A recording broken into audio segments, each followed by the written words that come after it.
Julia Child once said that a party without a cake is just a meeting. Well, let me tell you, there is no Southern gathering complete without this little layer chocolate cake. This cake is the cake I ask for every year for my birthday.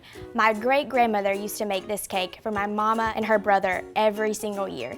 She would start it with 12 layers, and then every year as they got older, she would add a layer. And she got all the way up to 18 layers, which is what this cake is today.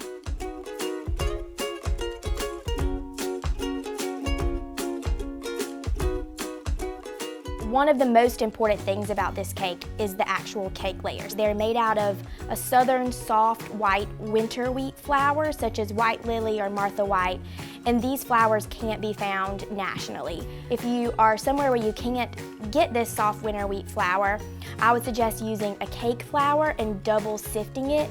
That will help incorporate a lot of air.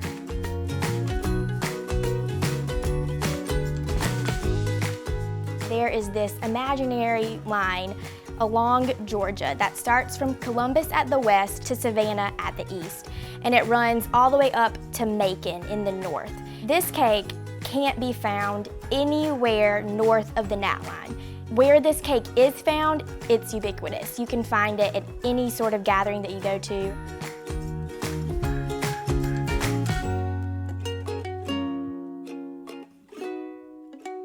Using disposable cake pans would be your best idea that you've had in a long time. You line them with parchment and you spray them doubly so your cake will be sure to come out of that aluminum pan, and then you can always discard that at the end.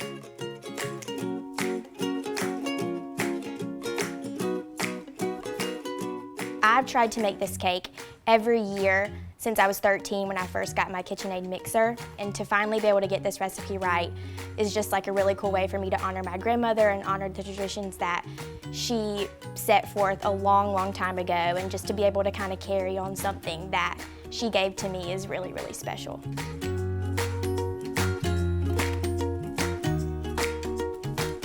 It honestly takes a lot of practice to be able to get it to 18 layers, but it's well worth the effort.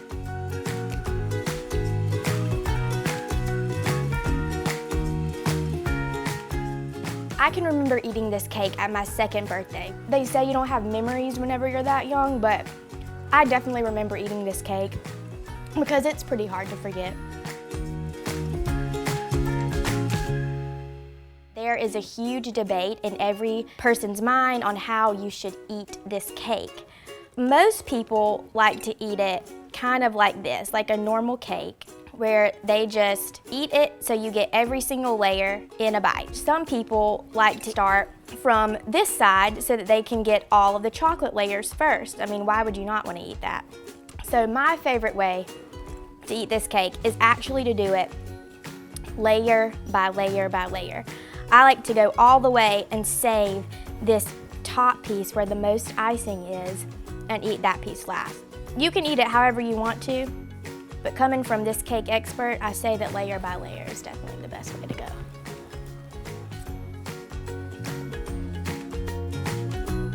Y'all.